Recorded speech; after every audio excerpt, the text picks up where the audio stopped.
오히려 포장해야 된다. 이렇게 저도 얘기했는데 네. 지금 어디 기사에 난 걸 보니까 그런 사람들에서 징계위에 해부했다고 그 비난 기사들이 좀 있던데 네. 좀 어떻게 된 거예요? 제가 정확히 말씀드리겠습니다. 12월 3일 날, 그러니까 이제 해가 바뀌어 있으니까 일자가 12월 4일 날 01시 1분에 비상계엄 해제가 의결을 했습니다. 네. 의결을 했는데 그때 그 인원의 하급자가 대령님, 과장님, 지금 계엄의 해제가 의결됐으니까 우리는 출동하면 안 됩니다. 나가시면 안 됩니다. 라고 얘기했다는 겁니다. 아, 이미 해제돼 의결된 다음에? 네. 근데 그러면 2차 계엄을 준비로 간 건데, 그래서 가면 안 된다라고 얘기를 했음에도 불구하고, 따라와 가자. 이렇게 해서 갔다는 겁니다. 거기까지 갔다는 겁니다. 이렇게 반은 맞고 반 이상은 틀리는 겁니다. 그래서 그것을 더 주의 깊게 봐야 될 대목이라고 네. 생각을 합니다. 일각에 알려진 내용하고는 약간 좀 다릅니다. 그러면 예. 그건 이제 새로운 팩트인데 제가 모르던 또 우리 국민들께서도 모르는 부분이니까 나중에 잘 설명을 하시고요. 네. 어쨌든 그러나 초기의 명령에 따라서 어쩔 수 없이 갔다가 현장 실행을 안 한 경우는 그렇습니다. 그런 경우는 아니다 그 말이죠. 그렇습니다. 예. 어쨌든 잘 가르쳐 주시기 바랍니다. 그래서 이 계엄이란 게 다층적, 이중적 이 내포가 많이 있기 때문에 평면적으로만 봐서는 이게 해석이 안 되는 부분이 있습니다. 하여튼 그런 점들을 어쨌든 조사 과정에서 잘 가려서 억울한 사례가 없도록 세심히 살펴주시기 바랍니다. 예.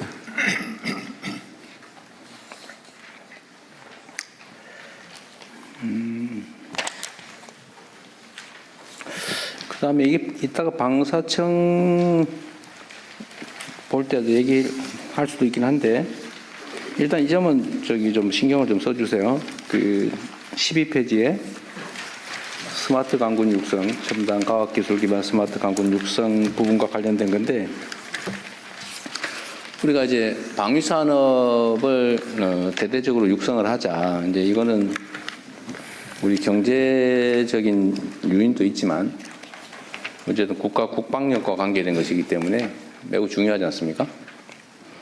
그래서 방위산업 분야의 연구개발뿐만 아니라 뭐 무기 조달 체계 등등에서 엄청난 구매 요소가 있는데 네. 여기에 그 진입 장벽에 대한 호소를 많이 해요. 네. 예를 들면 기존에 있던 대규모 방산업체나 이미 이제 거래를 하고 있는 방위 관련된 업체 외에 신규로 진입하기가 너무 어렵다. 네. 라는 지적들에 대해서 충분히 지금 고민하고 대안을 만들고 있겠죠. 네, 공감을 하고 있습니다. 네. 네.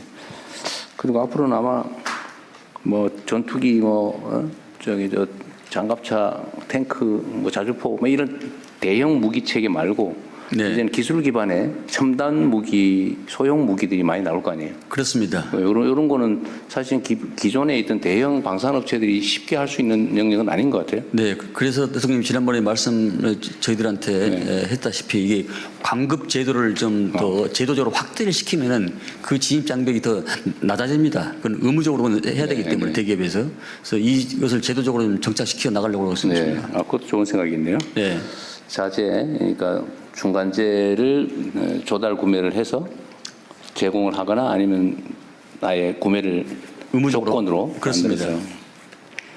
그리고 그거 할 때 가급적 국내 기술 또는 국내 기업들에게 뭐 우선권을 주거나 하는 것도 당연히 하고 있겠죠. 기술력이 있어도 그 기술력이 사장되는 경우가 많고 아니면 그 국산화 대신에 외국에서 쉽게 사서 쓰는 이런 대기업들이 많기 때문에 광급으로 지정하면 그렇게 할 수가 없습니다.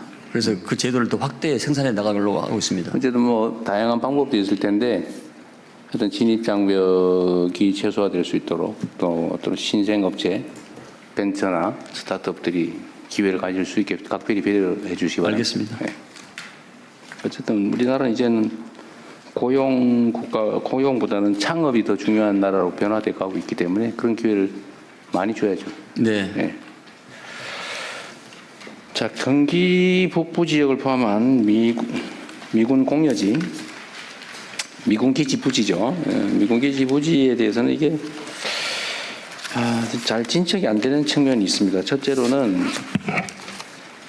돌려주기라고, 그러니까 평택에 우리가 엄청난 돈을 들여서 그 기지를 지어서 미군에게 제공했잖아요. 네. 그쪽으로 모으는 조건으로. 네.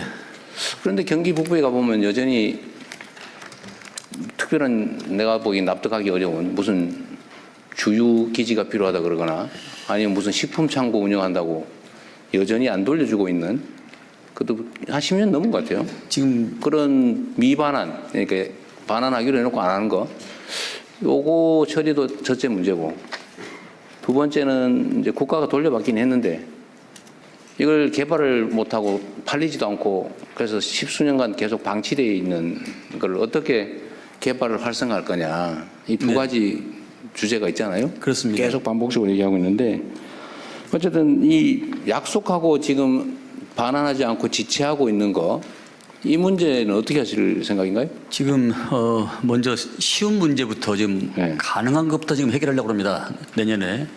그러니까 캠프 스탠리 네. 의정부에 있는 거, 동시에 있는 거 캠프 모빌, 네. 이 두 군데는 내년에 적극적으로 추진해서 우리 대한민국 쪽으로 가지고 오는 그런 네. 이전을 할 생각을 가지고 있습니다.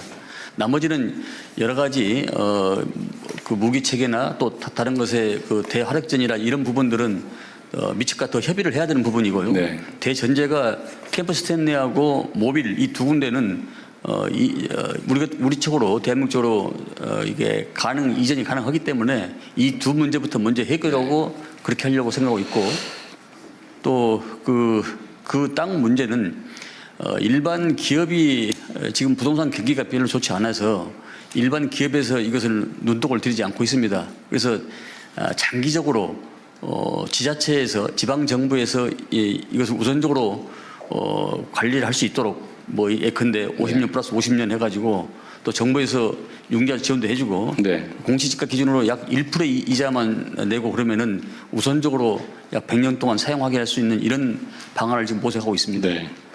저번에 우리 이제 북부 타운홀 미팅 갔을 때 얘기를 좀 하긴 했는데, 그렇습니다. 그 후에 제가 얘기를 들어보니까 일단 이 정부가 이미 반환받아 가지고 있는데 지금 활용을 못 하고 있는 경우에 이제 두 가지가 있는 것 같아요.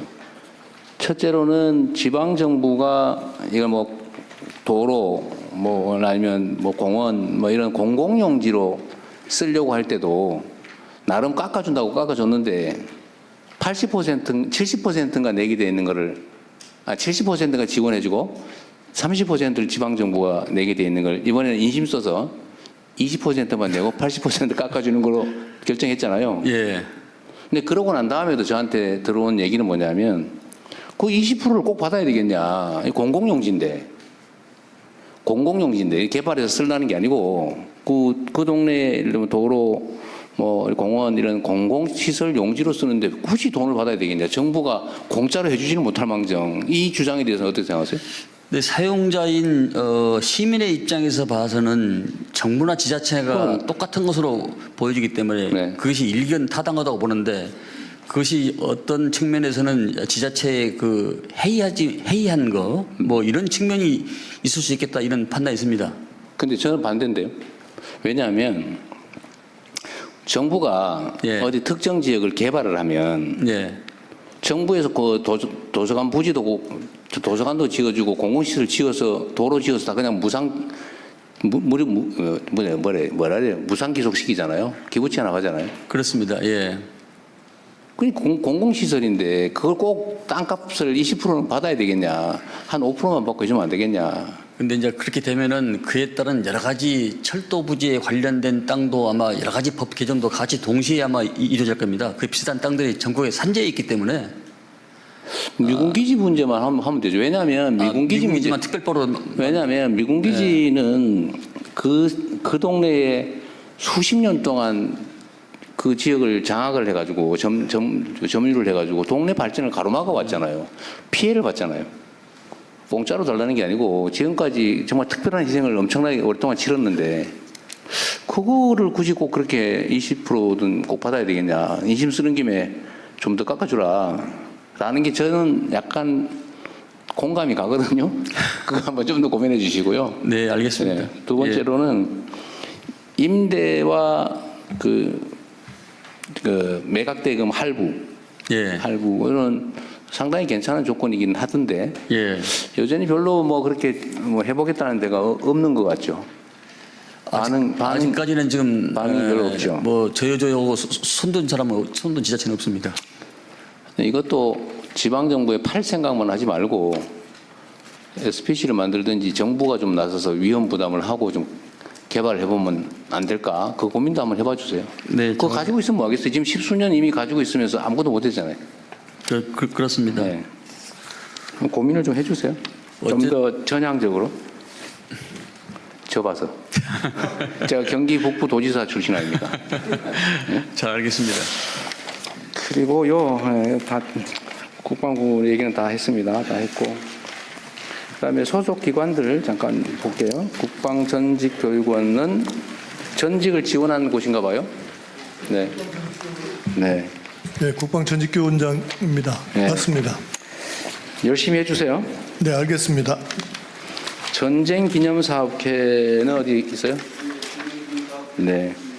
여기는 전쟁기념관 관리하나요? 네. 관리하고 또 네 가지 주요한 일을 하는데 공공외교 기능, 어린이 박물관하고 또 아카데미 기능을 하고 있습니다. 네, 여기도 열심히 해주시기 바랍니다. 자, 국방연구원 예, 국방연구원장입니다. 어디 계세요? 여기 있습니다. 아, 이게 국방과학연구소하고는 또 다른 데죠? 예, 그렇습니다. 일반 국방정책 연구하는데 그렇습니다. 기술연구원은 딴 데서 하고 여기는 일반 국방정책에 관한 연구를 한다 그죠? 그 사업 타당성 조사. 아, 타당성 조사도 하시고. 네. 알겠습니다. 병무청 거 잠깐 볼게요. 병무청은 요새 뭐 병력 비리니 뭐 이런 게 별로 얘기가 안 되는 것 같아요. 네, 열심히 병역 면탈 방지를 위해서 열심히 노력하고 네, 그러세요. 있습니다. 예. 최초의 여성 병무청장이시라면서요? 네, 맞습니다. 네. 기대에 응하지 않게 열심히 잘해 주십시오. 네, 열심히 노력하겠습니다. 방사청은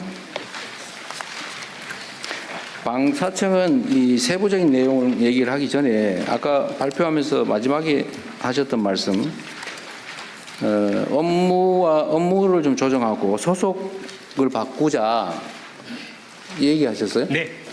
그거 조금 자세히 얘기해 보실래요? 저기 국방부에서 섭섭해 하실 것 같은데? 옆에 보니까 밉지 않으세요? 탈출하려고 그래요? 제가 저 의원 시절에 이 방위사업청을 보존하고 지키기 위해서 아주 심혈을 기울였는데 오늘 의정활동 해야겠는데. 예. 우선 그 최근 캐나다 잠수함 사례에서 보는 것처럼 간단하게 좀 해주세요. 너무 예. 길게는 말고. 예. 국제 방산 시장 환경이 대단히 많이 그 바뀌어서 절충 교역에 대한 뭐 요구도 방산과 비방산을 섞어서 요구할 정도로 환경이 많이 바뀌었고 네. 그런 그 국제 환경 변화에 대해서 국가 전 역량이 집결되어야 되는 필요가 있는데 네. 이걸 지금은 비서실장님을 여기 전략 특사로 임명해서 그 이 변화 환경에 적응을 하고 있지만 이게 언제까지나 지속적 체계적으로 이렇게 대응하기는 어려운 것이기 때문에 네. 상시적 조직 체계 개편이 필요하지 않겠냐 하는 것이고요. 네. 그리고 처음에 방사청 출범은 사실은 획득을 중점적으로 조직이 편성됐는데 이제는 국정과제 자체가 방산 4강에 맞춰질 정도로 큰 패러다임 전환이 있기 때문에 그 패러다임에 맞는 행정 개편이 필요하겠다. 그렇다고 한다면 차제에 그 여기 차로 여기 승격해서 전 부처에 대한 여기 조정과 역량 결집 뭐 이런 게 여기 하게 했으면 좋겠다는 것이고요. 네. 그리고 이제 여기 이렇게 여기 하는 김에 저희의 업무 그 내용 속에 군 소요에 대한 획득만이 아니고 어제 대통령님께서 소방 그 산불 여기 헬기와 국가연 공동개발 말씀을 하셨는데 그 전 부처에 흩어져 있는 헬기나 함정처럼 전쟁 시 동원 자원이 될 수 있는 그런 그 국가 자원, 국가 방위 자원에 대해서도 통합적인 사업 관리를 할 필요가 있다고 생각되고요. 그런 통합적인 사업 관리를 한다면 국가연과의 공동개발 문제는 자연스럽게 해소되는 여기 문제라고 생각을 합니다. 그래서 기능적으로는 그런 그 전 부처의 획득 그 사업에 대한 통합적 관리라는 측면, 그리고 방산 역량을 획기적으로 늘리는 네. 그런 측면에서 말씀드리는 겁니다. 핵심은 이게 국방부 산하의 방위사업청은 무기 조달, 예. 구매, 뭐 조달 이런 예. 것만 주로 했는데 예. 이제는 연구개발 또 협업. 원래 획득 속에는 구매와 연구 개발을 다 합쳐서 획득이라고 하고요. 이제 그 방산 수출은 사실은 획득의 파생적 기능처럼 그동안 다뤄져 왔던 게 사실인데 이제는 적어도 이게 균형적인 여기 그 사업이 되었다는 것입니다. 내부 토론 안 해보셨죠? 내부 토론 아직 안 해봤습니다. 제가 뭐 처음 듣는 얘기인데요. 방사청장님 좀 미움받으실 것 같아요. 사실 방위사업청은 예, 획득 그러니까 예전에 린다김 등 여러 가지 방산 비리 때문에 방위사업청이 2006년도에 출범을 했는데 그때 획득과 R&D 연구 개발이 양대 축이었습니다. 근데 R&D 연구 개발을 지난 정부에서 국방부로 그걸 가지고 올라간 걸 제가 그걸 막았었거든요. 그러면 이게 방위사업청이 껍데기가 되기 때문에 R&D 연구 개발을 가지고 오면은 또 다른 제2의 비리 사건이 터질 수 있다. 그래서 그건 안 된다. 방위사업청에다 놓는 게 맞다. 주축이 획득과 R&D 연구개발입니다. 근데 R&D 연구개발인데 이 분야에 대해서 지금 청장님이 말씀을 하셨기 때문에 한번 여러 가지 한번 토의를 한번 해볼 필요가 있다 생각합니다.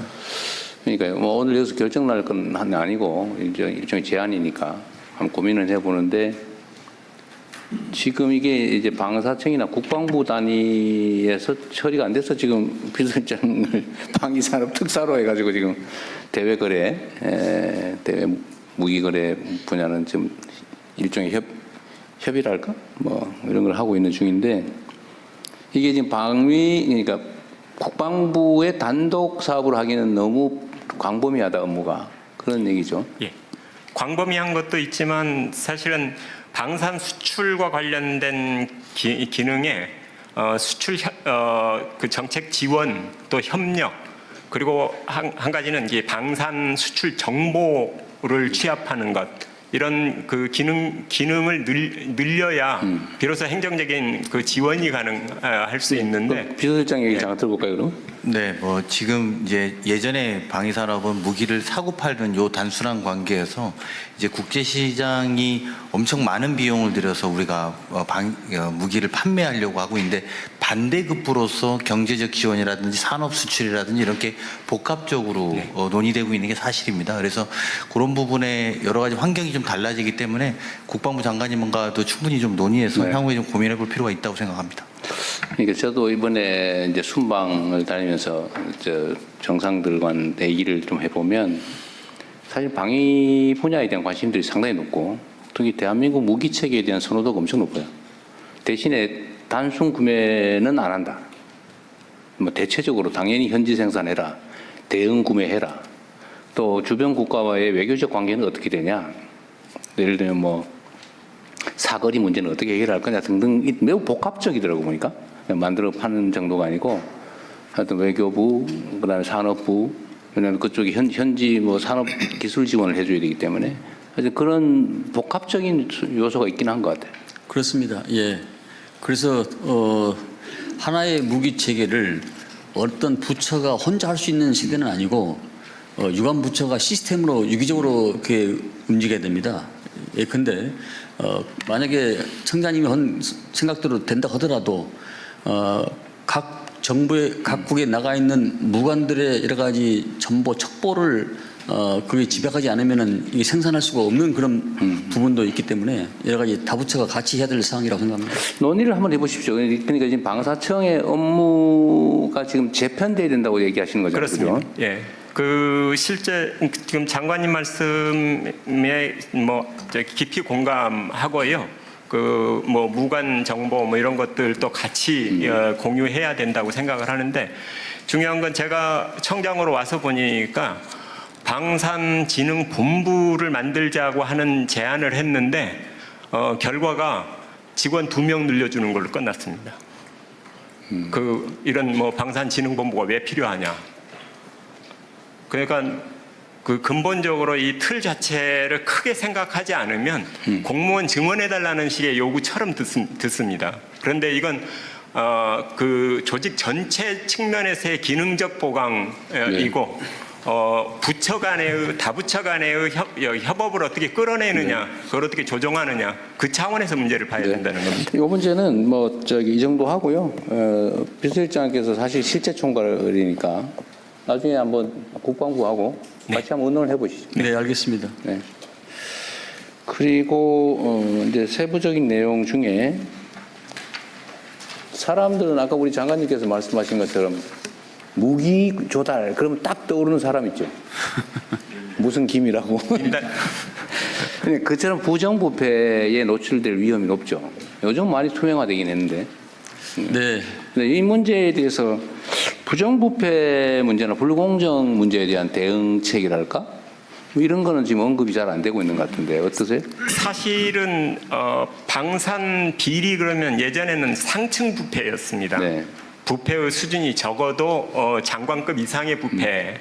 지금은 하급 공무원의 부패 수준 정도이지 적어도 그 고위 공무원 수준의 부패는 거의 없다고 보면 그래요? 예, 됩니다. 예. 체계적으로 많이 개선이 예. 됐다. 오히려 뭐 저희 청에 검찰 쪽에 파견도 있고 감사관도 있고 이렇게 중층적으로 보고 있습니다. 이게 사실 옛날도 아닌데 얼마 전까지 그 무슨 구조함을 만들었는데 소나가 없는 구조함 만들었다. 그거 아세요? 그런 얘기도 안 있었고. 6년 됐습니다. 아, 10년 됐어요? 네. 그 다음에 헬기 개발을 했는데 헬기가 갔다 오니 뭐 이게 주행거리라고 그럽니까? 이게 비행거리? 이게 너무 짧아가지고 전투를 할 수가 없다고. 갔다가 되돌아올 수가 없다고. 그때 옛날 그런 헬기도 모르세요? 지금은 오히려 절차가 굉장히 엄격하다 보니까 네. 그 엄격한 절차 때문에 사업이 장기화되는 게 거꾸로 그게 문제입니다. 문제. 예. 요즘은 어쨌든 이게 뭐 날지 못하는 비행기라든지 이런 건 없나 봐요. 지금은 그런 없습니다. 제가 그 제도 개선 사항으로 사업 타당성 조사 관련한 네. 면제 기준을 좀 상향해야 된다는 걸 그 제도 개선 사항으로 여러 번 네. 드리는데요. 여기 사업 이제 사타라고 줄이는데요. 사타를 면제하는 기준을 예타 기준을 그대로 차용해 왔습니다. 그런데 이 방위 사업의 규모 자체가 원체 커서 예타의 경우에는 그 기준인 500억에 해당하는 것이 이거 보는 분들도 이해할 수 있게 사전 타당성 조사, 예비 타당성 조사, 사업 타당성 조사. 예. 여기 저 방위력 개선 사업에 대해서는 사업 타당성 조사라고 네. 그러고요. 일반 건설 뭐 이런 등등 시설 이런 그 사업의 경우에는 여기 예비 타당성 조사라고 합니다. 근데 같은 500억을 가지고도 예타의 경우에는 그 면제가 거의 60% 이상입니다. 그런데 사타의 경우에 있어서의 면제 기준을 그대로 적용하면 겨우 3%입니다. 네. 그러니까 이제 너무 이거에 의해서도 굉장히 그 사업이 많이 지체되고 있는 하여튼 현실입니다. 조달 관련된 무기 획득 절차와 시간이 너무 복잡하고 길다는 얘기는 있긴 해요. 예. 이미 요즘은 과학기술 발전 속도가 너무 빠른데 그 이제 승인 날 때쯤 되면 이미 구기종 되어버리는 예. 그런 문제도 좀 개선책을 만들어야 될 것 같습니다. 알겠습니다. 어쨌든 아까 무기산업 관련해서는 어쨌든 국내 기업들, 중소기업들, 네. 벤처기업이나 스타트업들에게 기회를 많이 주자라는 예. 거는 좀 각별히 신경 써주시고요. 예. 어쨌든 뭐 많이 없어졌다고는 하지만 여전히 국민들 사이에는 이런 의심이 있기 때문에 부패와 불공정 문제가 제기되지 않도록 엄격하게 잘 관리하시기 바랍니다. 알겠습니다.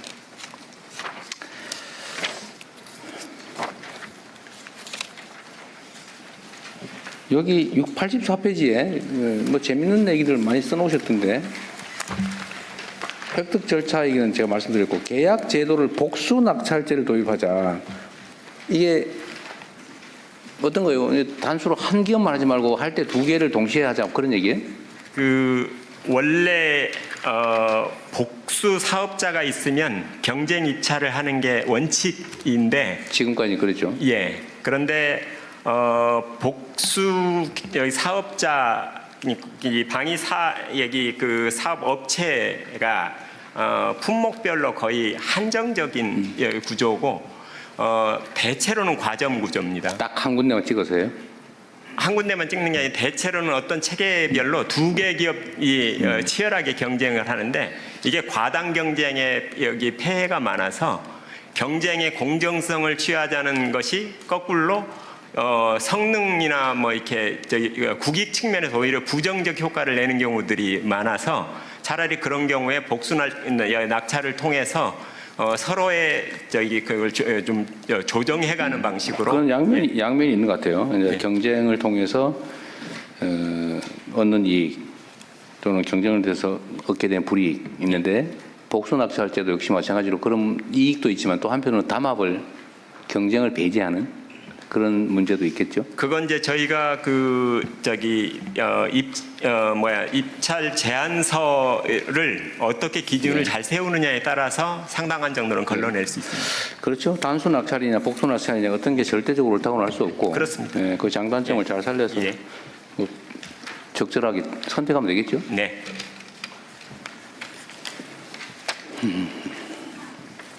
정부에서 신무기, 신기술을 많이 써주면 수출에 도움이 되겠다는 네. 주장도 있으니까 예. 그것도 잘 기회를 많이 만들어 주십시오. 예.